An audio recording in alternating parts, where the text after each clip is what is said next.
നമുക്ക് വായനയെക്കുറിച്ച് സംസാരിക്കുന്നുണ്ട്, മാത്രമല്ല ഡോക്ടർ എം കെ മുനീറിൻ്റെ ഇത്രയും വലിയ പുസ്തക ശേഖരത്തെക്കുറിച്ചും കൂടി സംസാരിക്കുന്നുണ്ട്.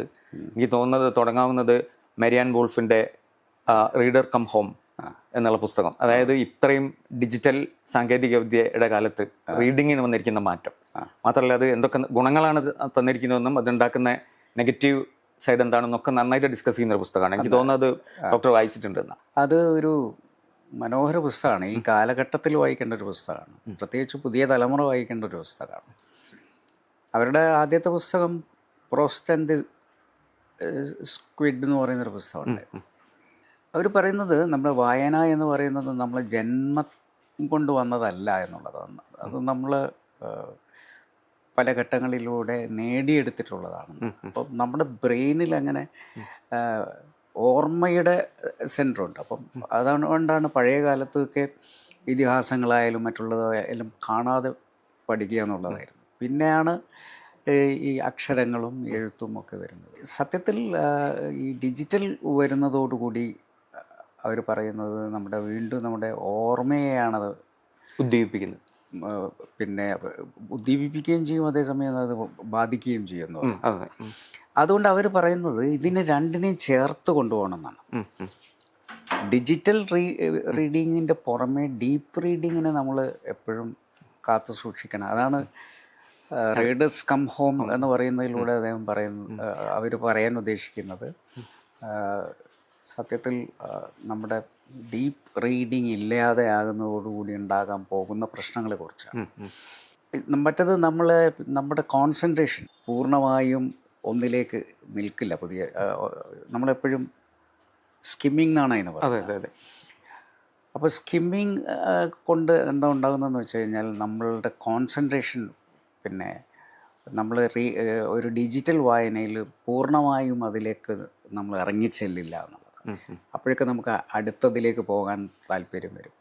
ഡീപ്പ് റീഡിംഗ് എന്ന് പറയുന്നത് എപ്പോഴും നമ്മുടെ മെമ്മറി സെൻറ്ററിനെ ശക്തിപ്പെടുത്തി നിലനിർത്തുമെന്നും അത് മാത്രമാണ്, അതായത് ലീനിയർ റീഡിംഗ് എന്ന് പറയുന്ന ഒരു അക്ഷരം മുതൽ അവസാന അക്ഷരം വരെ വായിച്ചു തീർക്കുക എന്ന് പറയുന്നത് ഒരിക്കലും നഷ്ടപ്പെടുത്താൻ പാടില്ല എന്നുള്ളതാണ് ആ പുസ്തകത്തിൻ്റെ ഒരു കാമ്പ്.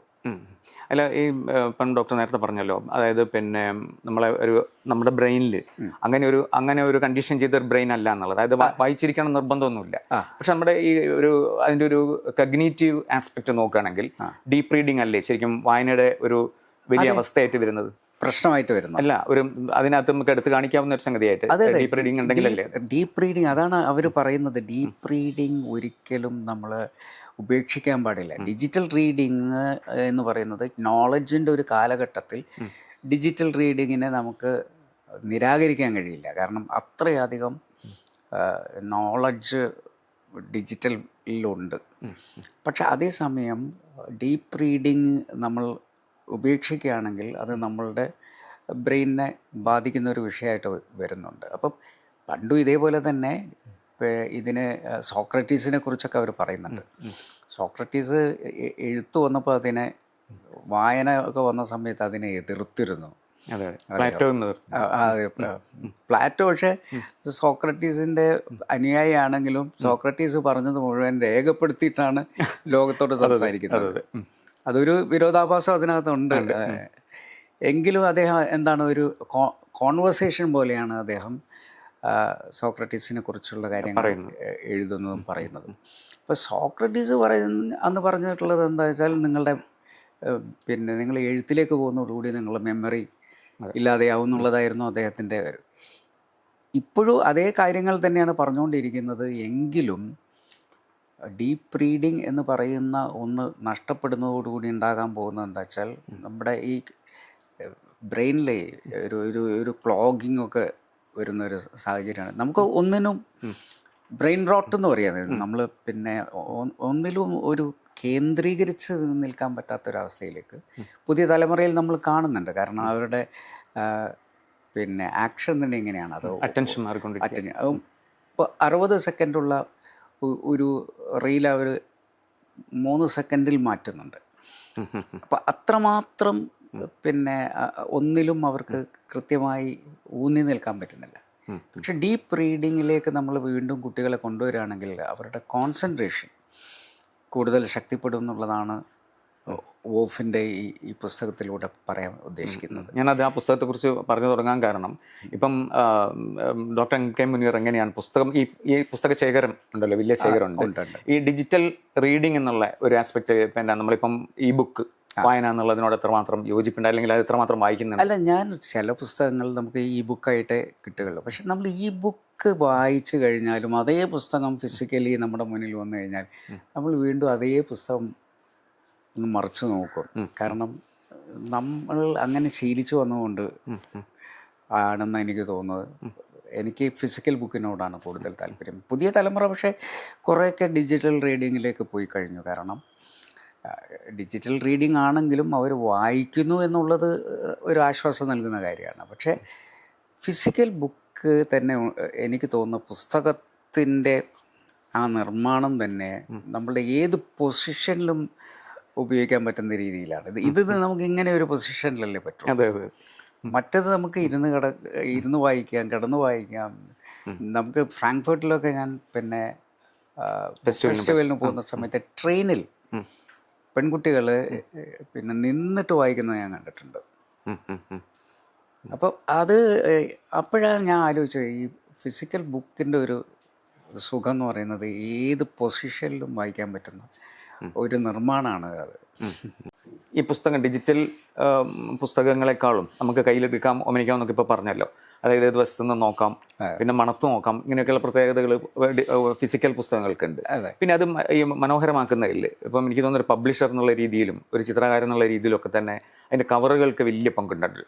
അതെങ്ങനെയാണ് പിന്നെ ഡോക്ടർ കെ മുനീർ കാണുന്നത്? സത്യത്തിൽ പഴയകാലത്തെ വായനയല്ല, ഇന്ന് പുസ്തകം അതിൻ്റെ സൗന്ദര്യം വളരെ പ്രധാനമാണ്. നമ്മളൊരു പുസ്തകം വാങ്ങണമെങ്കിൽ ഇപ്പോഴത്തെ ഒരു എന്തെന്നായാലും പുസ്തകം ഒരു ഉൽപ്പന്നമാണല്ലോ. അത് ജനങ്ങൾ വാങ്ങണമല്ലോ. വാങ്ങണമെങ്കിൽ അത് ആകർഷകമാകണം. ആകർഷകമാക്കാൻ ഏറ്റവും സുപ്രധാനമായിട്ടുള്ളത് അതിൻ്റെ കവറാണ്.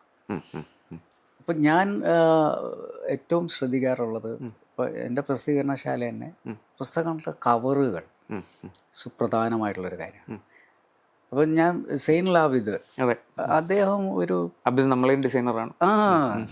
അതിലൊരു അഗ്രഗണ്യനാണ്. കാരണം അദ്ദേഹം വിഭാവനം ചെയ്യുന്നപ്പോൾ എൻ്റെ മിക്ക പുസ്തകങ്ങളുടെയും കവർ ഫാഷിസ്റ്റ് സംഘപരിവാറായാലും അതേപോലെ തന്നെ പശു ആയാലും പിന്നെ ഭീകരത പരസ്പരം പാലൂട്ടുന്ന ശത്രുക്കൾ എന്ന് പറയുന്നത് ഈ പുസ്തകത്തിനൊക്കെ കവർ ചെയ്തിരിക്കുന്നത് സെയിൻ ലാബിദാണ്. മാത്രമല്ല ഈ കവർ എന്ന് പറയുന്നത് ഞാനും MTയുടെ ആദ്യ പുസ്തകം ആണ് ഞങ്ങൾ അതിലൂടെയാണ് തുടങ്ങുന്നത് പബ്ലിക്കേഷൻ, രമണീയം ഒരു കാലം. അതിന് കവർ ഡിസൈൻ ചെയ്തത് ഞാനാണ്. അപ്പോൾ അത് MTക്ക് ഭയങ്കര ഇഷ്ടമായി. കാരണം ഞാൻ പെയിൻറ് ചെയ്തിട്ട് ചെയ്ത കവറാണ്. അങ്ങനെ അതേപോലെ അടൂർ ഗോപാലകൃഷ്ണൻ്റെ കുടിയേറ്റം എന്ന് പറയുന്ന പുസ്തകത്തിൽ തിരക്കഥ അതിൻ്റെ കവർ ചെയ്തിട്ടുള്ള ഞാനാണ്. അങ്ങനെ കവർ എന്ന് പറയുന്നത്, ഞാൻ ഒരു അടിസ്ഥാനപരമായി കലയെ ഇഷ്ടപ്പെടുന്ന ഒരാളാണ്. ഇടയ്ക്ക് വരയ്ക്കുകയൊക്കെ ചെയ്യുന്ന ആളായതുകൊണ്ട് എൻ്റെ ഏറ്റവും പ്രധാനം കവർ നോക്കുക എന്നുള്ളതാണ്. ഈ ഇതിലേക്ക് വരുന്നത് ഇപ്പം മുനീർ സാഹിബിൻ്റെ ഫാദർ എന്ന് പറഞ്ഞു കഴിഞ്ഞാൽ അറിയപ്പെടുന്ന വലിയൊരു പൊളിറ്റീഷ്യനായിരുന്നു, വലിയ എക്സ്പീരിയൻസ് ഉള്ള ആളാണ്. പക്ഷേ അന്നുള്ള ആൾക്കാർക്കുള്ള വായനയൊന്നും പിന്നീടുള്ള ഒരു ഇടക്കാലത്തുള്ള ഒരു പൊളിറ്റീഷ്യൻസിന് ഇല്ല എന്നുള്ളത് നമുക്ക് അവരായിട്ട് നേരിട്ട് ഇടപെടുമ്പം മനസ്സിലാവും. പക്ഷേ പിന്നീട് ഇപ്പോൾ ചെറുപ്പക്കാരിൽ പലരും വായിക്കുന്നുണ്ട്, അല്ലെങ്കിൽ അത്യാവശ്യമായിട്ടും വായിക്കണം എന്നുള്ള ബോധമുള്ള പലരും ഉണ്ട്. ഈ ഇതിനകത്തുനിന്ന് പുസ്തകത്തിൻ്റെ ഒരു ലോകത്തേക്ക്, അതായത് പലതിലേക്കും പോയിട്ടുണ്ട് ഡോക്ടർ കെ മുനീർ. അതായത് മെഡിസിൻ, പാട്ട് എഴുതുക, പിന്നെ സംഗീതം ആലപിക്കുക തുടങ്ങിയ പലതരത്തിലുള്ള വിനോദങ്ങളും അറിയാവുന്ന ആളാണ്. പിന്നെ മെഡിസിൻ പ്രാക്ടീസ് ചെയ്തിട്ടുള്ള ആളാണ്. അപ്പോൾ ഇതിനകത്ത് പുസ്തകം എന്നുള്ള ഒരു അന്തരീക്ഷത്തിലേക്ക് മുനീർ വരുന്ന എങ്ങനെയാണ്? അത് എൻ്റെ പിതാവ് തന്നെയാണ് അതിന് കാരണം. അദ്ദേഹം എൻ്റെ കുട്ടിക്കാലം മുതൽ വായിപ്പിക്കാൻ ശ്രമിച്ചിട്ടുണ്ട്. അപ്പോൾ ആദ്യ കാലഘട്ടങ്ങളിലൊക്കെ കോമിക്കുകളാണ് കൊണ്ടുതരുന്നത്. അത് കോമിക്ക് തരുന്നത് ഒരു വായനയിലേക്ക് നമ്മളെ കൊണ്ടുപോകാനാണ്, പ്രവേശിപ്പിക്കാൻ. അപ്പോൾ ആദ്യ കാലഘട്ടത്തിലൊക്കെ Laurel and Hardy, Mandrake, Phantom ഇങ്ങനത്തെ പുസ്തകങ്ങളൊക്കെ ആണ്. ഡൽഹിയിലായിരുന്നു അദ്ദേഹം, MP ആയിരുന്ന സമയത്താണ് കൂടുതൽ പുസ്തകങ്ങൾ ഞങ്ങൾക്ക് കൊണ്ടുതരാറുള്ളത്. അത് കഴിഞ്ഞ് അദ്ദേഹം പതുക്കെ ഈ അമർ ചിത്രകഥയിലേക്ക് മാറ്റി. അപ്പോൾ എന്താണെന്ന് വെച്ചാൽ ചെറുതായി ചരിത്രം അല്ലെങ്കിൽ ഇതിഹാസം, ഇത്തരം പുസ്തകങ്ങളൊക്കെ അങ്ങനെ അവരെ ഒക്കെ നമുക്ക് പരിചയപ്പെടുത്തി തരാം. അതിൽ നിന്നാണ് പതുക്കെ മറ്റ് ഗൗരവ പുസ്തകങ്ങളിലേക്ക് ഞങ്ങൾ കൈപിടിച്ച് കൊണ്ടുപോകുന്നത്. അപ്പോൾ ഏതൊക്കെ ലൈബ്രറികളുണ്ടോ അതിലൊക്കെ മെമ്പർഷിപ്പ് എടുത്ത് തരാം. അന്ന് റോട്ടറിയുടെ ഒരു ലൈബ്രറി ഇവിടെ പിന്നെ ചക്കുറത്തോളം ആ ഭാഗത്തുണ്ടായിരുന്നു. ആ ലൈബ്രറിയിൽ മെമ്പർഷിപ്പ് എടുപ്പിച്ചു. അങ്ങനെ ഐനിറ്റ് ബ്ലിട്ടൺ അങ്ങനെയുള്ള ആളുകളെ പിന്നെ പരിചയപ്പെടാൻ തുടങ്ങി. അങ്ങനെ പതുക്കെ പതുക്കെ ലെനിൻ്റെ പുസ്തകത്തിലേക്കും എസ് കെ പൊറ്റക്കാടിൻ്റെ യാത്രകളിലേക്കും ഒക്കെ പതുക്കെ കൈപിടിച്ച് കൊണ്ടുപോയി. അങ്ങനെ ഒരു വായന ചെറുപ്പത്തിലെ തന്നെ ശീലിപ്പിച്ചു. അപ്പോൾ സ്കൂളൊക്കെ പഠിക്കുമ്പോൾ ഞാൻ കോട്ടയം പുഷ്പനാഥിൻ്റെ ആളായിരുന്നു. കോട്ടയം പുഷ്പനാഥ് വായിക്കാത്ത ചെറുപ്പക്കാരില്ലല്ലോ ആ കാലഘട്ടത്തിൽ. അന്ന് ഞങ്ങളുടെ സ്കൂൾ ലൈബ്രറിയിൽ കിട്ടുന്നത് ഇതൊക്കെ തന്നെയുള്ളൂ. ഈ പൊതുവേ പറയുന്നുണ്ട്, ആൾക്കാർ പറയുക എന്താ വെച്ചാൽ വായനയിലേക്ക് പ്രവേശിക്കാൻ, പ്രത്യേകിച്ച് ഇംഗ്ലീഷ് റീഡിങ് ഒരു സെക്കൻഡ് ലാംഗ്വേജ് എന്നുള്ള രീതിയിൽ വരുന്ന സമയത്ത് ആൾക്കാർ വായിച്ചു തുടങ്ങുക ഈ ഡിറ്റക്റ്റീവ് സ്റ്റോറീസ് ആണ്. സ്റ്റോറീസ് അതിൽ കൂടിയാണ് വായിക്കാനുള്ള ആവേശം പിന്നെ ഇതായിട്ട് വരികയും സീരിയസ് റീഡിങ്ങിലേക്കോ നോൺ ഫിക്ഷനിലേക്കൊക്കെ പോകുന്നതെന്ന് പറയാറുണ്ട്. ഇപ്പം കോട്ടയം പുഷ്പനാഥ് എന്ന് പറഞ്ഞുകൊണ്ട് ഞാൻ ചോദിക്കുകയാണ്, പിന്നെ മുനീർ സാഹിബിൻ്റെ ഇതെങ്ങനെയായിരുന്നു? അത് തന്നെ, ഞാൻ ഡിറ്റക്റ്റീവ് കഥകളൊക്കെ കാലഘട്ടത്തിൽ ഡിറ്റക്റ്റീവ് എന്ന് പറയുന്നത് അത് പിന്നെ ഏത് പുസ്തകം കിട്ടിക്കഴിഞ്ഞാലും അതെടുത്ത് വായിക്കുക എന്നുള്ളത് ആ കാലഘട്ടത്തിൽ. പിന്നെ ഡ്രാക്കുള അങ്ങനെയുള്ള പുസ്തകങ്ങൾ, പിന്നെ ദുരഞ്ജയ കഥകളും ഇതൊക്കെ പറയുന്ന അത്തരം ഒരു ഭ്രമാത്മകമായിട്ടുള്ള പുസ്തകങ്ങളൊക്കെ വായിക്കുക എന്നുള്ളത് ആ കാലഘട്ടത്തിൻ്റെ ഒരു ഹരമായിരുന്നത്.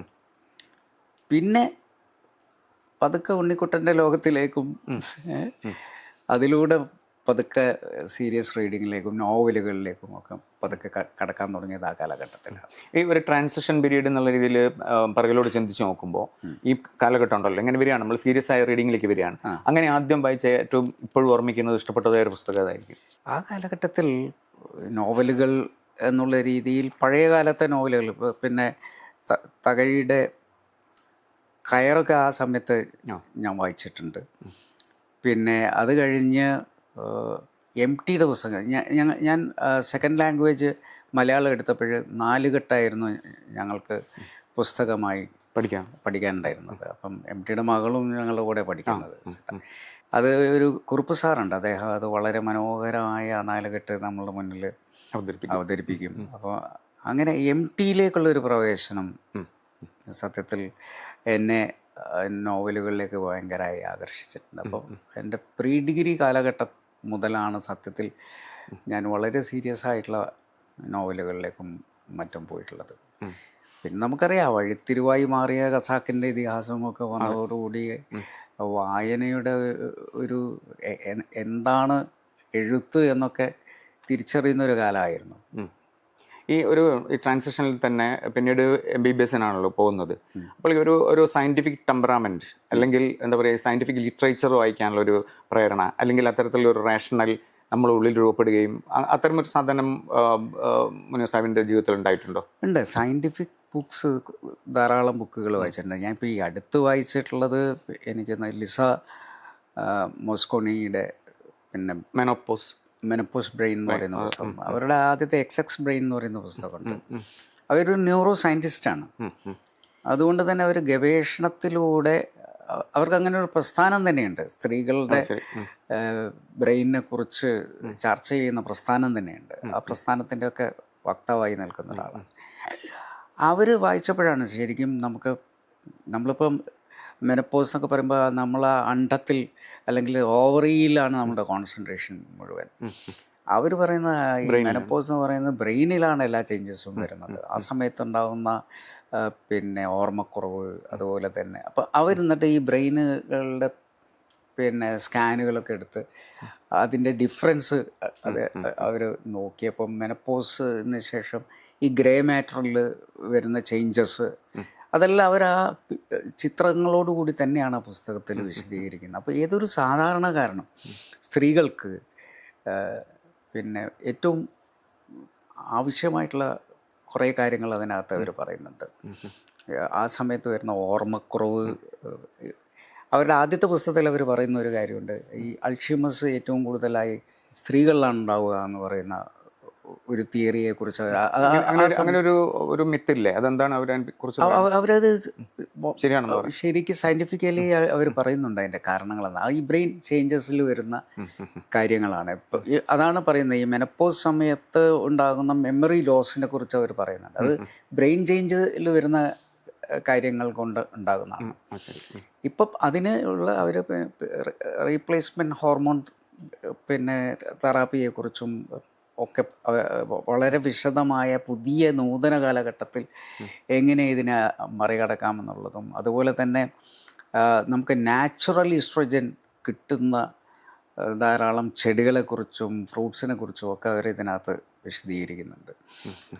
അപ്പോൾ സ്ത്രീകൾക്ക് എനിക്ക് തോന്നുന്നു കൂടുതൽ, പക്ഷേ സ്ത്രീകളെക്കാൾ കൂടുതൽ പുരുഷന്മാർ വായിച്ചിരിക്കേണ്ട ഒരു പുസ്തകം. കാരണം നമ്മൾ അവരുടെ ചേഞ്ചസിൽ വലിയ ആശങ്കയുള്ളവരായിരിക്കുമല്ലോ ഈ ആണുങ്ങൾ. പക്ഷെ അത് നാച്ചുറലാണ് എന്നും ആ ബ്രെയിനിൽ വരുന്ന ചേഞ്ചസ് ആണ്, മൂഡ് സ്വിങ് ഒക്കെ ഉണ്ടാവുന്നതും ഒക്കെ ഇതുമായി ബന്ധപ്പെട്ടിട്ടാണ്. ഈ ഹോർമോണൽ ഇംബാലൻസ് വരുന്ന സമയത്തുണ്ടാകുന്ന പ്രശ്നങ്ങളാണ്.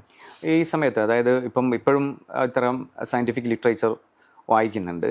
അപ്പോൾ ആ സമയത്ത്, ഈ പഠിക്കുന്ന സമയത്ത് ഞാൻ ചോദിക്കുന്നത്, ഒരു കോൺഫ്ലിക്റ്റ് ഡോക്ടർ എം കെ മുനീറിൻ്റെ ഉള്ളിൽ ഉണ്ടായിട്ടുണ്ടാവുന്നതാണ് എൻ്റെ പ്രതീക്ഷ. കാരണം എന്ന് വെച്ചാൽ പൊതുവേ റിലീജിയസ് ആയിട്ടുള്ള ഒരു ബാക്ക്ഗ്രൗണ്ടിൽ, റിലീജിയസ് എന്ന് പറഞ്ഞാൽ ഓവർ റിലീജിയസിറ്റിയിലൊന്നും പോയിട്ടില്ലെങ്കിലും എന്നാൽ പോലും ഒരു വിശ്വാസി സമൂഹത്തിൻ്റെ അല്ലെങ്കിൽ വിശ്വാസി കുടുംബത്തിൽ ജീവിച്ച ഒരാൾ എന്നുള്ള രീതിയിൽ ഇപ്പോൾ ഈ സയൻറ്റിഫിക് ആയിട്ടുള്ള ഒരു സാധനം വായിക്കുന്ന സമയത്ത്, പ്രത്യേകിച്ച് എവല്യൂഷൻ്റെ ഒക്കെ തിയറി പഠിക്കാതെ പിന്നെ ഡോക്ടർ എം കെ മുനീർ ഒരിക്കലും MBBS പൂർത്തിയാക്കാൻ പറ്റില്ല.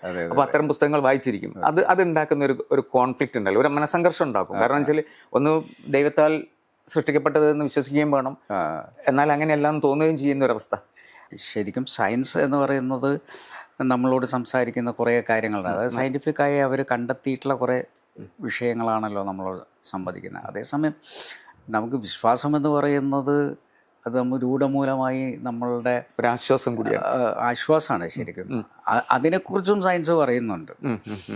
സയൻസ് പിന്നെ ഈ മെൻ്റൽ പീസിനെ കുറിച്ച് സംസാരിക്കുന്ന സമയത്ത് വിശ്വാസം എന്ന് പറയുന്നത് മനുഷ്യരിൽ ഉണ്ടാക്കുന്ന ധാരാളം വ്യത്യാസങ്ങളെക്കുറിച്ചൊക്കെ ഇതിനകത്ത് സംസാരിക്കുന്നുണ്ട്. പിന്നെ മാത്രമല്ല, സയൻസ് മാറിക്കൊണ്ടേയിരിക്കുകയാണല്ലോ. ഇപ്പോൾ ഒരു കാലഘട്ടത്തിൽ നമ്മൾ വിശ്വസിച്ചിരുന്നത് എന്താണ്, ആർക്കിയോളജി, ഇപ്പോൾ പഴയ ഹോമോസാപ്പിയൻസിൻ്റെ കാര്യമായാലും അതേപോലെ തന്നെ ആ കാലഘട്ടത്തിൽ ഹോമോ എറക്ടസ് തുടങ്ങിയിട്ടുള്ള ആ കാലത്തെക്കുറിച്ച് നമ്മൾ പറയുന്ന സമയത്ത് നമ്മൾ എല്ലാം ഈ പറയുന്ന എത്ര കാലപ്പഴക്കമുണ്ട് എന്ന് നോക്കിയിട്ടാണ് നിർണയിച്ചിരുന്നതെങ്കിൽ ഇപ്പോൾ അതിൽ ജെനറ്റിക് സ്റ്റഡിയും കൂടി അതിനകത്തേക്ക് വരികയാണ്. എത്രയോ കാലം കഴിഞ്ഞാലും ഇതിനകത്തുനിന്ന് DNA നമുക്ക് എക്സ്ട്രാക്ട് ചെയ്തെടുക്കാൻ പറ്റുമെന്ന് പറയുന്ന അത്തരം പുസ്തകങ്ങൾ ധാരാളം ഇപ്പോൾ വരാൻ തുടങ്ങിയിട്ടുണ്ട്. ആ പുസ്തകങ്ങളിൽ വളരെ കൃത്യമായി തന്നെ പിന്നെ ഇപ്പോൾ ദി ഡിഗ് എന്ന് പറയുന്നൊരു പുസ്തകം ഇറങ്ങിയിട്ടുണ്ട്. ആ പുസ്തകത്തിലും ഈ പറയുന്ന തമിഴ്നാട് ഭാഗമൊക്കെ ആയിട്ട് നടത്തിയിട്ടുള്ള പുതിയ എക്സ്കവേഷൻസിൽ കണ്ടെത്തിയിട്ടുള്ള പുതിയ കണ്ടെത്തലുകൾ, അത് ഏത് രീതിയിലാണ് പഴയതിനെ മുഴുവൻ അട്ടിമറിച്ചിട്ടുള്ളത് എന്ന് നമുക്കറിയാം. അപ്പോൾ സയൻസിൽ പുതിയ പുതിയ കാര്യങ്ങൾ കണ്ടുകൊണ്ടേയിരിക്കുന്നുണ്ട്. അപ്പം ഞാൻ പറയുന്നത് സയൻസ് എന്ന് പറയുന്നത് ഒരു അന്തിമമായ കാര്യത്തിലേക്ക് എത്തിയിട്ടില്ല. അപ്പം ഇമ്മ്യൂണിറ്റിയെക്കുറിച്ച് തന്നെ നമ്മൾ നടത്തുന്ന ഡിസ്കഷൻസ് നമ്മളുടെ അതും മാറിക്കൊണ്ടിരിക്കുകയാണ്. ആ തിയറിയും ഓരോ കാലഘട്ടത്തിലും മാറിക്കൊണ്ടിരിക്കുകയാണ്. അപ്പം പുതിയ പുതിയ കണ്ടെത്തലുകൾ വരും. ഇപ്പോൾ സയൻസിൽ ഇങ്ങനെ മാറ്റങ്ങൾ വന്നുകൊണ്ടിരിക്കും. ആ സമയത്ത് മനുഷ്യൻ ഇങ്ങനെ ജീവിക്കുന്നു, മരിക്കുന്നു, പോകുന്നു. മരണം എന്താണ് എന്നുള്ളതിനെ കുറിച്ചുള്ള വൈ ഡു വി ഡൈ എന്ന് പറയുന്ന അതൊരു സോഷ്യൽ സംഭവം മാത്രമല്ലല്ലോ, വ്യക്തിപരമായിട്ടുള്ള അനുഭവം കൂടിയാണ്. ഇനിയിപ്പം നമ്മളുടെ പുതിയ സയൻസ് എന്താണെന്ന് വെച്ച് കഴിഞ്ഞാൽ എങ്ങനെയാണ് വീണ്ടും മനുഷ്യനെ പുനർജീവിപ്പിക്കാൻ സാധിക്കുക എന്ന് പറയുന്നതിനെക്കുറിച്ചുള്ള ഡിസ്കഷൻസ് നടന്നുകൊണ്ടിരിക്കുകയാണ്. അതിനു വേണ്ടിയിട്ട് എങ്ങനെ ഫ്രീസ് ചെയ്യണം, പിന്നെ നമ്മുടെ സെല്ലുകളെ എങ്ങനെ ഫ്രീസ് ചെയ്യണം എന്നൊക്കെ പറയുന്ന കാര്യങ്ങളെക്കുറിച്ചുള്ള ധാരാളം ചർച്ചകൾ നടന്നുകൊണ്ടിരിക്കുകയാണ്. ഇനി കുറച്ച് കഴിഞ്ഞാൽ ആർട്ടിഫിഷ്യൽ പിന്നെ ആയിട്ടുള്ള കിഡ്നിയും മറ്റുള്ളതും വിൽപ്പന നടത്തുന്ന കടകൾ വരും എന്ന് വരെ പ്രവചിച്ചു. അപ്പോൾ ഫ്യൂച്ചറോളജി സംസാരിച്ചുകൊണ്ടിരിക്കുന്നത് നമുക്കൊന്നും ചിന്തിക്കാൻ പറ്റാത്ത അപ്പുറത്തുള്ള കാര്യങ്ങളാണ്. ആ സമയത്ത് വിശ്വാസം എന്ന് പറയുന്നതിനെ നമുക്ക് ഏത് കാലഘട്ടത്തിലും കൂടെ കൊണ്ടുപോകാൻ പറ്റുന്ന ഒന്നാണ് എന്നുള്ളതാണ് എൻ്റെ വിശ്വാസം. അല്ല ഞാൻ ചോദിക്കുന്നത്, അങ്ങനെ ഒരു കോൺഫ്ലിക്റ്റ് എപ്പോഴെങ്കിലും ഈ വായനയുടെ കാലത്ത് ഉണ്ടായിട്ടുണ്ടോ? കോൺഫ്ലിക്റ്റ് എന്ന് പറയുന്നത് പിന്നെ അങ്ങനെയല്ല. നമ്മൾ ഈ പറയുന്ന പരിണാമം എന്നൊക്കെ പറയുന്ന സമയത്ത് എന്താണ് എന്നൊക്കെ നമ്മൾ ചിന്തിക്കും. ഒരു മനുഷ്യൻ എന്നുള്ള നിലക്ക് നമ്മളെല്ലാം ചിന്തിക്കുമല്ലോ. അപ്പോൾ അതിലേതാണ് ശരി ഏതാണ് തെറ്റ് എന്നുള്ളതിനെക്കുറിച്ച് ചിന്തിക്കും. പക്ഷേ അതിലും മാറ്റങ്ങൾ വന്ന ഡാർവിൻ സിദ്ധാന്തത്തിലൊക്കെ പിന്നീട് മാറ്റങ്ങൾ വന്നല്ലോ. എല്ലാം മാറിക്കൊണ്ടിരിക്കുന്ന ഒരു കാലഘട്ടം. അപ്പം ആ കാലഘട്ടത്തിൽ നമുക്ക് വിശ്വാസത്തെ അങ്ങ് പൂർണ്ണമായും തള്ളിക്കളയേണ്ട ആവശ്യമുണ്ടെന്ന് എനിക്ക് തോന്നുന്നില്ല. പിന്നീട് ഇപ്പം എനിക്കറിയാവുന്നതിൽ ഏറ്റവും നല്ലൊരു നോൺ ഫിക്ഷൻ വായനക്കാരും കൂടിയാണ് ഡോക്ടർ എം കെ മുനീർ. അതെ അതെ അതെ. അതിലേക്കുള്ള കൺവേർഷൻ എങ്ങനെയാണ്? അതായത് പിന്നെ ഈ പ്രത്യേകിച്ചും നമ്മൾ ഈ പറഞ്ഞ സയന്റിഫിക് ലിറ്ററേച്ചർ അല്ല പിന്നീട് അധികവും വായിച്ചിട്ടുള്ളത്. പ്രത്യേകിച്ചും പൊളിറ്റിക്സ്, ഹിസ്റ്ററി, ഇതിലൊക്കെ നല്ല വായന. പൊളിറ്റിക്സ് എനിക്ക് ഭയങ്കര ഒരു താല്പര്യം. ബിമൻ ചന്ദ്രയുടെ പുസ്തകം, അദ്ദേഹം കമ്മ്യൂണലിസത്തെക്കുറിച്ച് എഴുതിയ പുസ്തകം, അതൊരു ഡീപ്പ് വായനയ്ക്ക് ഞാൻ വിധേയമാക്കിയിട്ടുണ്ട്. അപ്പോൾ ആ ഒരു കാലഘട്ടത്തിൽ വന്നിട്ടുള്ള കമ്മ്യൂണലായ ചിന്തകളെക്കുറിച്ചും ഒക്കെ അദ്ദേഹം പറയുന്നുണ്ട്. പിന്നെ ഞാൻ ആ കാലഘട്ടത്തിൽ ഫാഷിസവും സംഘപരിവാറും എന്ന് പറയുന്ന ഒരു പുസ്തകം എഴുതാൻ അതായിരുന്നില്ല സി അച്യുതമേനോൻ അവാർഡ് കിട്ടിയ പുസ്തകം. അതിനുവേണ്ടി ഞാൻ പിന്നെ അതുമായി ബന്ധപ്പെട്ട പുസ്തകങ്ങൾ തിരഞ്ഞിട്ടുള്ള യാത്രയായിരുന്നു. അപ്പോൾ അതിനുവേണ്ടി ശരിക്കും ഫാഷിസത്തിനെക്കുറിച്ച് പഠിക്കണം. അപ്പം അഡോൾഫ് ഹിറ്റ്ലറുടെ മീൻ ക്യാമ്പ് വായിക്കണം, മുസോളിനിയെ പഠിക്കണം. അതേപോലെ തന്നെ പ്രൊപ്പഗാൻഡ മെഷീൻ എന്ന് പറയുന്നൊരു പുസ്തകം ഉണ്ടായിരുന്നു. ആ പുസ്തകം ഗീബൽസിനെ കുറിച്ചുള്ള വലിയ പുസ്തകം. അതിൽ ഗീബൽസ് ആരാണ് എന്ന് പഠിക്കാൻ പറ്റിയത് ആ സമയത്താണ്. അപ്പോൾ ആ സമയത്ത് ഫാഷിസ്റ്റ് ഐഡിയോളജിയെക്കുറിച്ചുള്ള ഗംപ്ലോയിറ്റ്സ് തുടങ്ങിയിട്ടുള്ള ആളുകളുടെ ഐഡിയോളജിയെക്കുറിച്ചും ആഴത്തിൽ പഠിച്ചു, നീഷയെ പഠിച്ചു. അങ്ങനെ ആ വായന ഒരു ഭാഗത്ത് നടന്നു. അതേസമയം ക്രിസ്റ്റഫ് ജാഫ്ലറ്റ് തുടങ്ങിയിട്ടുള്ള ആളുകളുടെ പുസ്തകങ്ങളൊക്കെ ആ സമയത്താണ്, ഹിന്ദു നാഷണലിസ്റ്റ് മൂവ്മെൻ്റ് എന്നൊക്കെയുള്ള പുസ്തകങ്ങളൊക്കെ ആ സമയത്ത് ഇറങ്ങുന്നത്.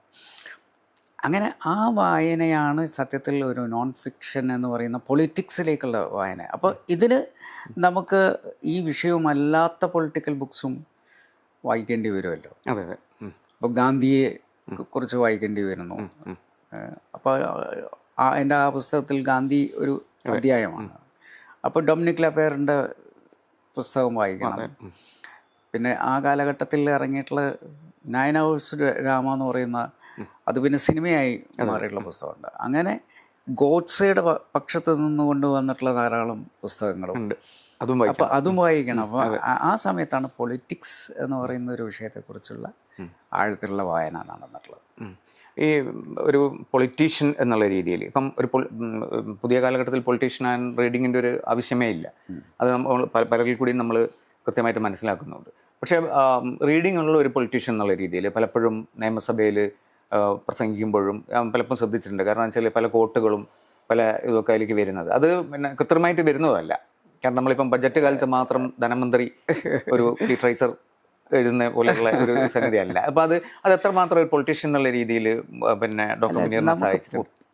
വായന എന്ന് പറയുന്നത് രാഷ്ട്രീയത്തിന് അടിസ്ഥാന ശിലയായിട്ടുണ്ടാകണം എന്നാണ് ഞാൻ വിശ്വസിക്കുന്നത്. അന്ന് വീരേന്ദ്രകുമാറൊക്കെയുള്ള ഒരു കാലഘട്ടത്തിൽ അദ്ദേഹവുമായിട്ട് പിന്നെ ഞാൻ EMS നമ്പൂതിരിപ്പാടുമായി ഒരു ഡിബേറ്റിൽ പങ്കെടുത്തിട്ടുണ്ട്. അദ്ദേഹം അന്ന് മതമൗലികവാദം എന്ന് പറയുന്ന ഒരു വിഷയത്തെക്കുറിച്ച് അദ്ദേഹം അതായത് മതമൗലികവാദം ശരിയത്തൊക്കെ വന്ന സമയത്താണ് അല്ല, മദിനിയും ഗാന്ധിയും ഒരേ അർത്ഥത്തിൽ മതമൗലികവാദികളാണ്. അപ്പോൾ മതമൗലികവാദം എന്ന് പറയുന്ന അദ്ദേഹത്തിൻ്റെ ഒരു വാദം മുന്നോട്ട് വെച്ചുകൊണ്ടുള്ള ഒരു വലിയ ലേഖനം വന്നിരുന്നു. ആ ലേഖനത്തെക്കുറിച്ച് സി അച്യുതമേനോൻ ഫൗണ്ടേഷൻ ഒരു ഡിബേറ്റ് വെച്ചപ്പോൾ EMSനോടൊപ്പം എന്നെയാണ് ഇപ്പുറത്ത് ക്ഷണിച്ചത്. കാരണം ഞാൻ അദ്ദേഹത്തിന് ഒരു മറുപടി അന്ന് കൊടുത്തിരുന്നു. ആ സമയത്ത് ഒരു ലേഖന രൂപത്തിൽ കൊടുത്തിരുന്നു. അപ്പോൾ അതുകൊണ്ടാണ് വിളിച്ചിരുന്നത്. അപ്പോൾ ഇത്തരം ഘട്ടങ്ങളിൽ ഇതുപോലെയുള്ള വ്യക്തികളുടെ മുന്നിൽ പോകുമ്പോൾ നമുക്ക് വെറും കൈയോടുകൂടി പോകാൻ പറ്റില്ല. അപ്പോൾ വലിയൊരു വായന ഇതിന് ആവശ്യമാണ്. അതേപോലെ തന്നെയാണ് ബാബരി മസ്ജിദ് പ്രശ്നം വന്ന സമയത്ത് ധാരാളം വീരേന്ദ്രകുമാർ അടക്കമുള്ള അന്നത്തെ ഒരു പ്രാസംഗികനായി എന്നെയും ക്ഷണിക്കാറുണ്ടായിരുന്നു. അപ്പോൾ അദ്ദേഹത്തോടൊക്കെ കിടപിടിക്കുന്ന രീതിയിൽ നമുക്ക് എന്തെങ്കിലും അവതരിപ്പിക്കണമെങ്കിൽ അതിൻ്റെ അറ്റത്തെങ്കിലും എത്തണമെങ്കിൽ നമ്മൾ എന്തെങ്കിലും വായിക്കാതെ പോകാൻ പറ്റില്ല. അപ്പോൾ അങ്ങനെയാണ് ചിലപ്പം പിന്നെ ചില വിഷയങ്ങൾക്ക് വേണ്ടി പ്രത്യേകമായ വായനകൾ നടത്തേണ്ടി വരും. എനിക്ക് തോന്നുന്നത് ഇപ്പോൾ ഈ വായനാ സുഹൃത്തുക്കൾ എന്ന് പറഞ്ഞു കഴിഞ്ഞാൽ, അതായത് ഡോക്ടർ മുനീറിൻ്റെ ഒക്കെ ഒരു സ്റ്റേച്ചറിലുള്ള ആ ഒരു പൊളിറ്റിക്കൽ എക്സ്പീരിയൻസ് ഉള്ള ഇതിൽ വെച്ച് നോക്കുകയാണെങ്കിൽ എതിർ പാർട്ടികളിലൊക്കെ ആയിരിക്കും അധികം ആൾക്കാരുണ്ട്. എന്തായാലും മുസ്ലിം ലീഗിലായിരിക്കില്ല എന്നാണ് ഞാൻ വിചാരിക്കുന്നത്.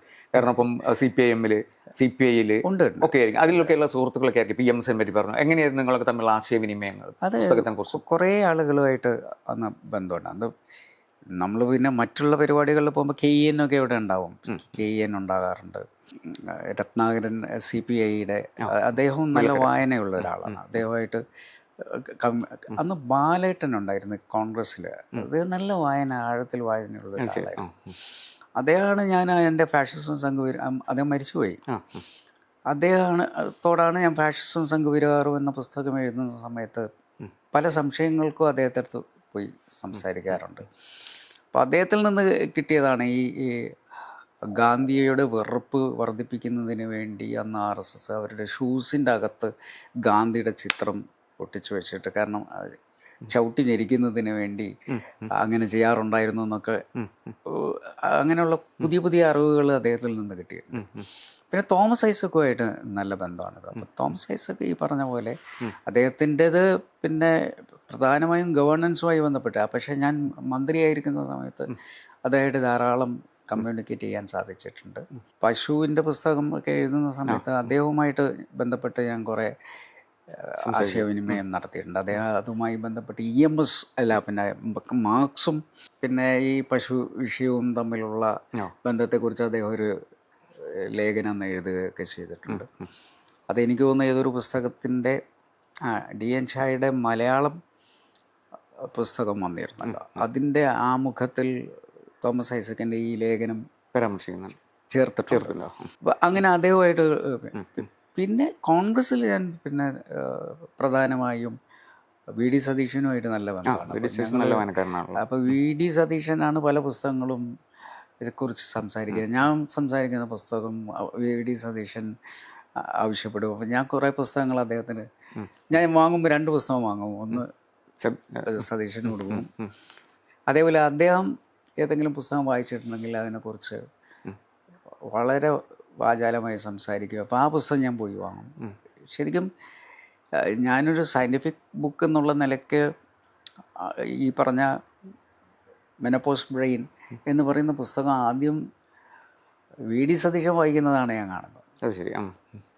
അങ്ങനെയാണ് ഞാൻ തപ്പി പിടിച്ചു പോകുന്നത്. പിന്നെ അവരുടെ പഴയ XX ബ്രെയിൻ എന്ന് പറയുന്ന പുസ്തകമൊക്കെ പിന്നെ ഞാൻ തേടിപ്പിടിച്ച് അവരുടെ എല്ലാ പുസ്തകങ്ങളും വായിക്കാനുള്ള ശ്രമം നടത്തി. ഈ മുഖ്യമന്ത്രിയുടെ ഇപ്പോഴത്തെ അധിക പോസ്റ്ററുകളിലും അദ്ദേഹം യാരോ ഫോക്കസിന്റെ ആ പുസ്തകം പിടിച്ചു നിൽക്കുന്ന എനിക്ക് ചോദിക്കാനുള്ള, അദ്ദേഹം ശരിക്കും ഒരു ജെന്യുവിൻ ഇത്തരത്തിലുള്ള സീരിയസ് ബുക്സിന്റെ അദ്ദേഹം വായിക്കാറുണ്ട്. അതായത് വളരെ എനിക്കൊന്ന് അസംബ്ലിക്കകത്ത് വരുമ്പോൾ അദ്ദേഹം ചില പുസ്തകം, ഇപ്പം നെക്സസ് എന്ന് പറയുന്ന പുസ്തകം ഹരാരിയുടെ പുസ്തകം അദ്ദേഹം ആണ് ആദ്യമായിട്ട് അസംബ്ലിയിൽ കൊണ്ടുവന്ന് വായിക്കുന്നതാണ്.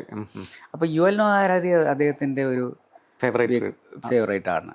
അപ്പം ഞാൻ അതിനു മുമ്പ് തന്നെ UL ഹരാരിയെ ഞാൻ നേരിട്ട് കണ്ടിട്ടുണ്ട്. അദ്ദേഹം മുംബൈയിൽ വന്ന സമയത്ത് അദ്ദേഹത്തിൻ്റെ ലെക്ചർ കേൾക്കാൻ വേണ്ടി ഞാൻ പോയിട്ടുണ്ട്.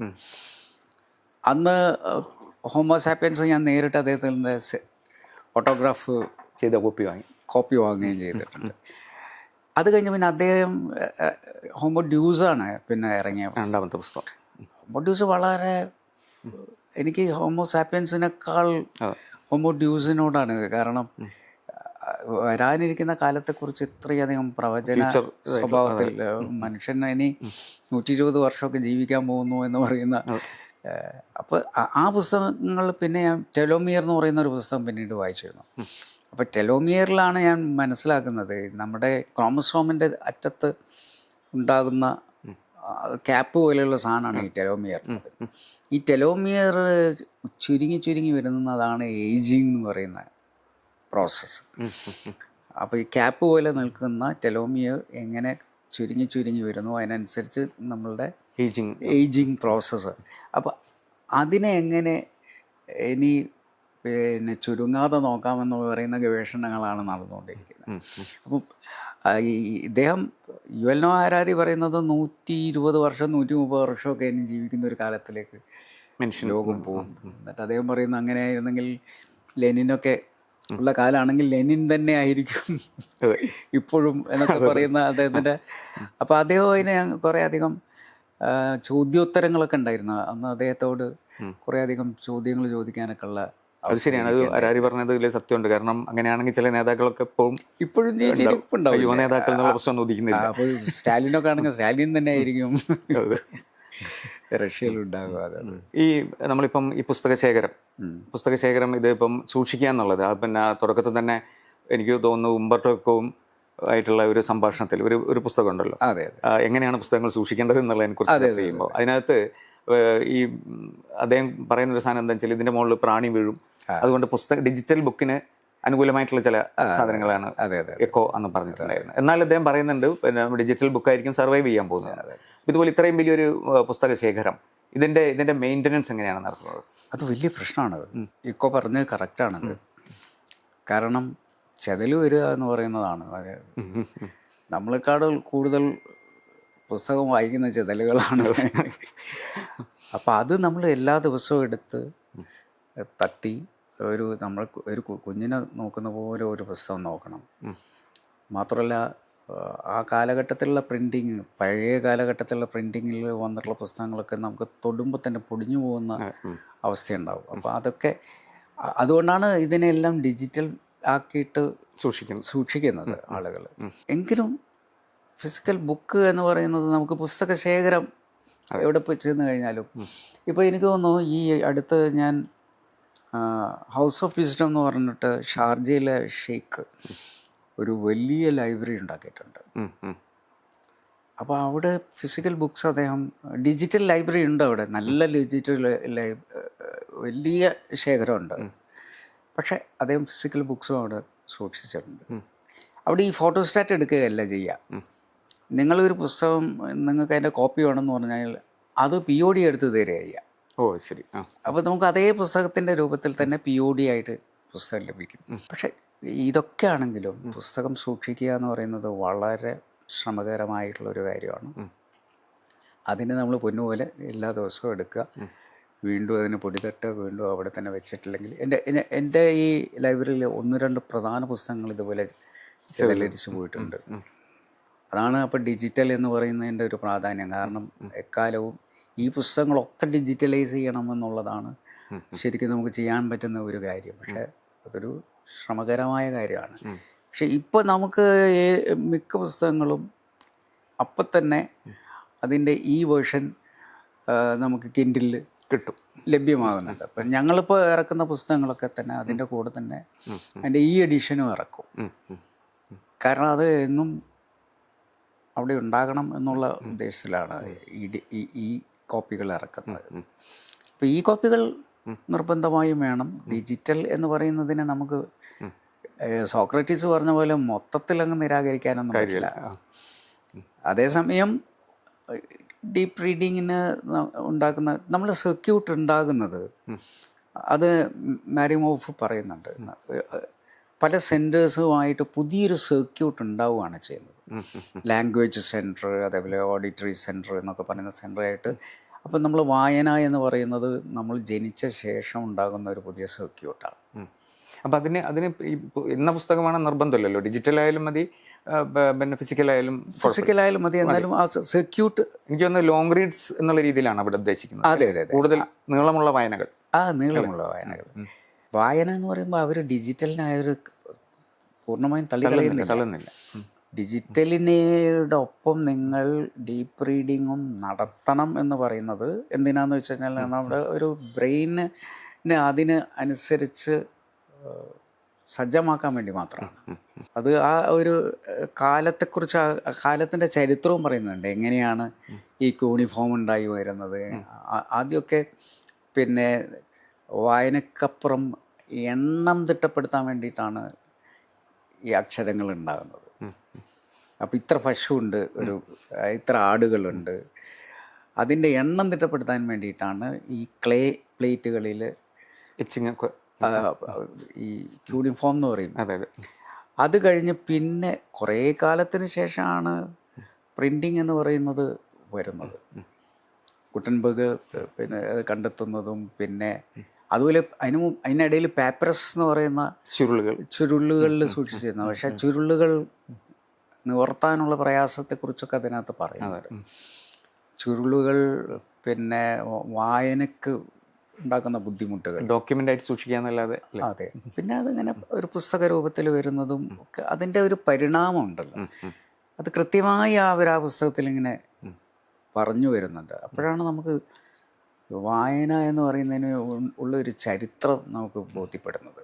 ശരിക്കും നമ്മുടെ ഖുർആൻ തന്നെ പ്രവാചകൻ്റെ കാലഘട്ടത്തിൽ എല്ലാവരും കാണാതെ പഠിക്കുക എന്നുള്ളതായിരുന്നു.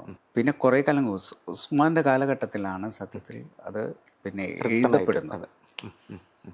അപ്പോൾ അതും ഈ പറഞ്ഞ പോലെ നമ്മുടെ ബ്രെയിൻ ഈ ഒരു മനപ്പാഠമാക്കുന്നതിന് വേണ്ടിയുള്ള സൃഷ്ടിയാണ് ശരിക്കും, എല്ലാം ഓർത്ത് വെക്കുക എന്ന് പറയുന്നത്.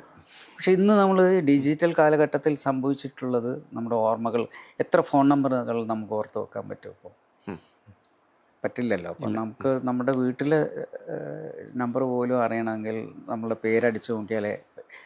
അതാണ് നമ്മുടെ അതിനെയാണ് ഓഫ് പറയാൻ ശ്രമിക്കുന്നത്. അത് നിങ്ങളുടെ ഡീപ്പ് റീഡിങ്ങിലൂടെ അതിനെ പോഷിപ്പിക്കാൻ പറ്റുമെന്നുള്ളത്. ഈ പുസ്തകങ്ങളൊക്കെ ഞാൻ ചോദിക്കുന്നത്, ഇപ്പോൾ ഒരു തിരക്കുള്ള ഒരു പൊളിറ്റീഷ്യനാണ്. ഇപ്പം ഡോക്ടർ മുനീറിൻ്റെ ഒരു പ്രൊഫഷൻ എന്ന് പറഞ്ഞു കഴിഞ്ഞാൽ പൊളിറ്റിക്സാണ്. പ്രാക്ടീസിങ് ഡോക്ടറല്ല.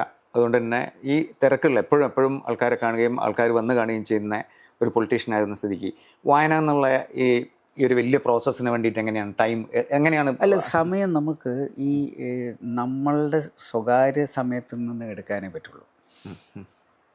അതുകൊണ്ട് നമുക്ക് ഉറങ്ങാനുള്ളൊരു സമയം രാഷ്ട്രീയക്കാരന് തരുന്നുണ്ടല്ലോ, അതിനെ എടുക്കാൻ പറ്റുള്ളൂ. അല്ലാതെ ജനങ്ങൾക്ക് വേണ്ടി മാറ്റിവെച്ച സമയത്ത് നിന്ന് നമുക്ക് എടുക്കാൻ പറ്റില്ല. അപ്പോൾ ഞാൻ എൻ്റെ ഉറക്കിൻ്റെ സമയത്തിൽ നിന്നാണ് പലപ്പോഴും എനിക്ക് ആവശ്യമായിട്ടുള്ള വായനയ്ക്ക് വേണ്ടിയുള്ള സമയം എടുക്കാറുണ്ട്. പിന്നെ ചില ദിവസങ്ങൾ നമുക്ക് ഏറ്റവും കൂടുതൽ ഈ പറഞ്ഞ കോവിഡ് കാലഘട്ടത്തിൽ നമുക്ക് ധാരാളം വായിക്കാൻ പറ്റിയ ഒരു കാലമാണ്. കാരണം നമ്മൾ ലോക്ക്ഡായിരുന്നു ആ സമയത്ത്. അന്ന് കുറേ പുസ്തകങ്ങൾ വായിക്കാനും എഴുതാനും, ഞാൻ ഈ പറഞ്ഞ പശുവിനെ കുറിച്ചുള്ള പുസ്തകമൊക്കെ എഴുതുന്നത് ആ സമയത്താണ്. അപ്പം പിന്നെ പശു ദേശീയതയ്ക്ക് വേണ്ടി കുറേയധികം അതുമായി ബന്ധപ്പെട്ട പുസ്തകങ്ങളിലേക്ക് പോകേണ്ടി വന്നിട്ടുണ്ട്.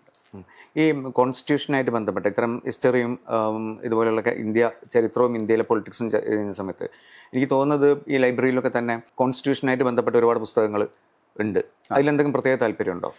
കോൺസ്റ്റിറ്റ്യൂഷൻ എന്ന് പറയുന്നത്, നമുക്ക് കോൺസ്റ്റിറ്റ്യൂഷൻ്റെ ചരിത്രത്തിലേക്ക് പോകുമ്പോൾ നല്ലൊരു വായന നമുക്ക് ആവശ്യം. കോൺസ്റ്റിറ്റ്യൂഷൻ അസംബ്ലിയിലെ ഡിബേറ്റ്സ് മുഴുവൻ ഞാൻ വായിക്കാൻ ശ്രമിച്ചിട്ടുണ്ട്. മുഴുവനല്ല, നമുക്ക് ആവശ്യമായ വിഷയങ്ങൾ. ഇപ്പം പശുവുമായി ബന്ധപ്പെട്ടപ്പോൾ ആ പശുവുമായി ബന്ധപ്പെട്ട പിന്നെ ഡിബേറ്റുണ്ട്. ആ ഡിബേറ്റ് മുഴുവൻ ഞാൻ അരിച്ചു പെറുകി വായിച്ചിട്ടുണ്ട്. പിന്നെ കോൺസ്റ്റിറ്റ്യൂഷനെ കുറിച്ച് കൂടുതൽ ഇപ്പോൾ രോഹിത് ദേ എഴുതിയിട്ടുള്ള ഒരു പുസ്തകമുണ്ട്. അതാണ് സത്യത്തിൽ ഈ കോൺസ്റ്റിറ്റ്യൂഷൻ എന്ന് പറയുന്നത്. നമ്മൾ അതെ അതെ അതെ അത് നല്ലൊരു പുസ്തകമാണ്. ആ പുസ്തകത്തിലാണ് നമുക്ക് മനസ്സിലാകുന്നത് സത്യത്തിൽ ഒരു കോൺസ്റ്റിറ്റ്യൂഷൻ അസംബ്ലിയിലെ ഒരു മുറിക്കകത്ത് മാത്രം രൂപം കൊണ്ടതല്ല കോൺസ്റ്റിറ്റ്യൂഷൻ എന്ന് പറയുന്നത്. അതിനപ്പുറം ഇത് ഇന്ത്യയിലുള്ള പൊതുസമൂഹം മുഴുവൻ ചർച്ച ചെയ്ത് ആ ചർച്ചകളെയും വളരെ ഗൗരവമായി എടുത്ത് ആ ചർച്ചകളുടെ പിന്നെ കാമ്പിനെക്കുറിച്ച് ഈ ഡ്രാഫ്റ്റിംഗ് കമ്മിറ്റി വീണ്ടും വീണ്ടും ചർച്ച ചെയ്ത് അങ്ങനെ രൂപപ്പെട്ടതാണ്. അപ്പോൾ സത്യത്തിൽ കോൺസ്റ്റിറ്റ്യൂഷൻ അസംബ്ലിയിലെ പിന്നെ അംബേദ്കറും അതുപോലെ തന്നെ മറ്റ് പ്രഗത്ഭരായിട്ടുള്ള വ്യക്തികളും നടത്തിയിട്ടുള്ള ഡിബേറ്റിലൂടെ രൂപപ്പെട്ടതാണ്. ആ ഡ്രാഫ്റ്റിംഗ് കമ്മിറ്റി വീണ്ടും ചർച്ച ചെയ്ത് വന്നതാണ് കോൺസ്റ്റിറ്റ്യൂഷൻ എന്നുള്ളതല്ല. ശരിക്കും വി ദി പീപ്പിൾ എന്ന് പറയുന്നത് സത്യത്തിൽ ജനങ്ങൾ തന്നെയാണ് കോൺസ്റ്റിറ്റ്യൂഷൻ്റെ അടിത്തറ പാകിയിട്ടുള്ളത്. അവരുടെ എല്ലാം അഭിപ്രായങ്ങളും ഇതിൽ സ്വാംശീകരിക്കപ്പെട്ടിട്ടുണ്ട്. അതാണ് രോഹിതയും ഷൻകൂട്ട് എഴുതിയിട്ടുള്ള പുസ്തകത്തിൻ്റെ പ്രധാനമായിട്ടുള്ള കാമ്പ്. അത് എനിക്ക് തോന്നുന്നു വായിക്കപ്പെടേണ്ട ഒരു പുസ്തകമാണ്. നമ്മൾ കോൺസ്റ്റിറ്റ്യൂഷൻ എന്ന് പറയുമ്പോൾ എപ്പോഴും നമ്മൾ ആ കോൺസ്റ്റിറ്റ്യൂഷൻ ഡിബേറ്റ് മാത്രമേ മുഖവിലേക്ക് എടുക്കാറുള്ളൂ. അസംബ്ലിങ് ഇന്ത്യസ് കോൺസ്റ്റിറ്റ്യൂഷൻ അതല്ലേ? അതെ അതെ അതെ. ഈ അടുത്ത കാലത്ത് കുറച്ച് രോഗത്തിൻ്റെ ഒക്കെ പ്രശ്നങ്ങൾ ഉണ്ടായല്ലോ. അപ്പോൾ ഈ പുസ്തകം എന്നുള്ള നമ്മൾ ഈ പറയുന്ന ഇത്രയും വലിയൊരു പുസ്തക കൂമ്പാരം അല്ലെങ്കിൽ വായിച്ചു കഴിഞ്ഞ പുസ്തകങ്ങൾ, ഇനി വായിക്കാനിരിക്കുന്ന പുസ്തകങ്ങളുണ്ടാവും ഇതിനകത്ത്. അപ്പോൾ ഈ പുസ്തകങ്ങൾ എങ്ങനെയായിരുന്നു സഹായിച്ചത്? ആ ഒരു റിക്കവറിക്ക് എന്തായാലും മെഡിസിൻ തന്നെ വേണം, പക്ഷേ ഡോക്ടറും വേണം. വല്ലാത്ത തരത്തിൽ ആ സമയത്ത് ഞാൻ ICU ഒക്കെ അതുപോലും പുസ്തകം വായിച്ചിട്ടുണ്ട്. ആണല്ലേ? അപ്പോൾ എൻ്റെ അടുത്ത് ഡോക്ടർമാർ പറഞ്ഞു ICUവിൻ്റെ അകത്ത്. അപ്പോൾ ICUവിലേക്ക് ഞാൻ ആകെ കടത്താൻ പെർമിഷൻ ചോദിച്ചിട്ടുള്ളത്, അവർ പറഞ്ഞു ആളുകൾ കാണുന്നത് എന്തായാലും റെസ്ട്രിക്റ്റ് ചെയ്യും, ഫാമിലി മെമ്പേഴ്സിന് വേണമെങ്കിൽ വന്ന് പോകാം. അപ്പം ഞാൻ അതിന് പുറമേ അകത്തേക്ക് കടത്താൻ അനുവാദം ചോദിച്ചിട്ടുള്ളത് പുസ്തകങ്ങൾ. അതവർ സമ്മതിച്ചു. അങ്ങനെ ആ പുസ്തകങ്ങൾ എൻ്റെ കൂടെ ഉണ്ടായിരുന്നു. അതായത് എനിക്ക് 1-2 ദിവസം ഓർമ്മയുണ്ടായിട്ടില്ല, പക്ഷെ ഓർമ്മ തിരിച്ചു കിട്ടിയ മുതൽ ഞാൻ അതിനകത്തിരുന്ന് വായിക്കാൻ തുടങ്ങി. പിന്നെ ഹോസ്പിറ്റലിൽ കുറേ അവിടെ നിൽക്കേണ്ടി വന്നിട്ടുണ്ട്. ആ സമയത്തൊക്കെ ഞാൻ വായിക്കും. ഏതൊക്കെ സമയത്ത് എനിക്ക് ഹോസ്പിറ്റലിൽ പോകുന്ന സമയത്ത് വായിക്കാനുള്ള ഒരു സന്ദർഭം കൂടിയായി ഞാൻ അതിനെ ഉപയോഗപ്പെടുത്താറുണ്ട്. പിന്നെ MK മുനീറിൻ്റെ ഈ ഇത്രയും വലിയ പുസ്തക ലോകത്ത് ഒരു വ്യക്തിയാനുഭവത്തിന് വേണ്ടി വീണ്ടും വീണ്ടും വായിക്കുന്ന ഒരു ഒറ്റ പുസ്തകം സെലക്ട് ചെയ്യാൻ പറ്റും? ഞാൻ ഓർഹൻ പാമുക്കിൻ്റെ സ്നോ എന്ന് പറയുന്ന ഒരു പുസ്തകം, മഞ്ഞിലൂടെയുള്ള അത് ഭയങ്കര സാഹസികമായ ഒരു യാത്രയും, നമുക്ക് ശരിക്കും നമ്മളും ആ മഞ്ഞിലൂടെ യാത്ര ചെയ്യുന്ന ഒരു ഫീൽ അതാണ് ഉണ്ടാക്കുന്നത്. അത് കാർസിലേക്ക് പോകുന്ന ആ യാത്രയുണ്ട്. ഇസ്താംബുളിൽ നിന്നും കാർസിലേക്ക് നടത്തുന്നൊരു യാത്ര മാത്രമല്ല, ഒരു കുറേ പെൺകുട്ടികളുടെ ആത്മഹത്യകൾ, അതിനെക്കുറിച്ചുള്ള. അപ്പോൾ 2 സമൂഹങ്ങൾ തമ്മിലുള്ള, അതായത് യാഥാസ്ഥിതിക സമൂഹവും മതേതരമായി വരുന്ന മറ്റൊരു സമൂഹവും തമ്മിലുള്ള ഒരു വലിയ സംഘർഷം ആ പുസ്തകത്തിൽ വളരെ പ്രകടമായി കാണാൻ സാധിക്കും. അപ്പോൾ ഹിജാബ് ധരിക്കാൻ സമ്മതിക്കാത്തതിൻ്റെ പേരിൽ പെൺകുട്ടികൾ ആത്മഹത്യ ചെയ്യുന്ന സാഹചര്യം. അപ്പോൾ അങ്ങനെയുള്ള അപ്പോൾ യാഥാസ്ഥിക അതിനെ 2 രീതിയിലാണെന്ന് ചിത്രീകരിക്കപ്പെട്ടിട്ടുള്ളത്. യാഥാസ്ഥിതികർ പറയുന്നത് എന്താണെന്ന് വെച്ച് കഴിഞ്ഞാൽ ഈ പുതിയ കാലഘട്ടത്തിൻ്റെ വളർച്ച യഥാർത്ഥത്തിൽ ഈ പെൺകുട്ടികളെ നിരാശരാക്കി എന്നുള്ളതാണ്. അതേസമയം ഈ കുട്ടികൾ യാഥാസ്ഥികത്വത്തിൻ്റെ പിന്നെ ബലിയാടുകളാണ് എന്ന് പറയുന്ന രീതിയിൽ അങ്ങനെ വലിയൊരു സംഘർഷം. ആ സ്നോ നമുക്ക് വീണ്ടും വീണ്ടും വായിക്കാൻ പറ്റും. അദ്ദേഹത്തിൻ്റെ മറ്റ് മൈ നെയിം ഈസ് റെഡും അതുപോലെ തന്നെ മ്യൂസിയം ഓഫ് ഇന്നസെൻസോ അങ്ങനെയുള്ള ധാരാളം പുസ്തകങ്ങളുണ്ട്. എടുത്തു പറയേണ്ട ധാരാളം പ്ലേഗിനെ കുറിച്ച് അത് എഴുതിയ പുസ്തകങ്ങളുണ്ട്, എല്ലാം ഉണ്ട്. പക്ഷേ ഈ സ്നോ എന്ന് പറയുമ്പോൾ നമുക്ക് പുതിയൊരു അനുഭവമാണല്ലോ ഈ മഞ്ഞ് എന്നൊക്കെ പറയുന്നത്. ഈ മഞ്ഞ് വീഴ്ചയും അതിലൂടെ വളരെ ഡേഞ്ചറസ് ആയിട്ടുള്ള ഒരു യാത്രയും ഏത് സമയത്തും അപകടം സംഭവിക്കാൻ പറ്റുന്ന ആ യാത്രയിലുള്ള അദ്ദേഹത്തിൻ്റെ ഒരു നമ്മളെയും കൂടെ കൂട്ടുന്ന ഒരു യാത്രയായിട്ടാണ് എനിക്ക് സ്നോ എന്ന് പറയുന്ന വസ്തു. അപ്പോൾ സ്നോ ഞാൻ ഇടയ്ക്കിടയ്ക്ക് വീണ്ടും വീണ്ടും എടുത്ത് വായിക്കുന്നത്. അത് എനിക്ക് തോന്നുന്നു അത് നമ്മളുടെ ഒരു ഉള്ളിലെ സാഹസികതയെ കൂടുതൽ ജീവിതത്തെ എങ്ങനെ അഭിമുഖീകരിക്കണം എന്നുള്ളതിനെ കുറിച്ച് ശക്തനാക്കുന്ന ഒരു പുസ്തകമായിട്ടാണ് എനിക്ക് തോന്നുന്നത്. ഈ വായനയെക്കുറിച്ചും പുസ്തകങ്ങളെക്കുറിച്ചും ഒരു പുസ്തകം എഴുതണമെന്ന് പദ്ധതിയുണ്ടോ? തീർച്ചയായിട്ടും എനിക്ക് ഈ വായിച്ച പുസ്തകങ്ങളിൽ പ്രധാനപ്പെട്ട പുസ്തകങ്ങളെക്കുറിച്ച് ഒന്ന് വിശകലനം ചെയ്ത് എഴുതണം എന്നുണ്ട്.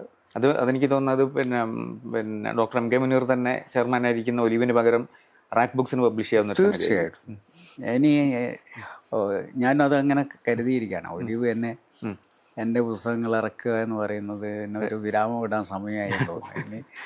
ഇനി മറ്റ് പ്രസിദ്ധീകരണശാലയൊക്കെ. അപ്പോൾ ഈ പുസ്തകം ഞാൻ റാറ്റ്സിന് സമർപ്പിക്കുന്നു. Thank you.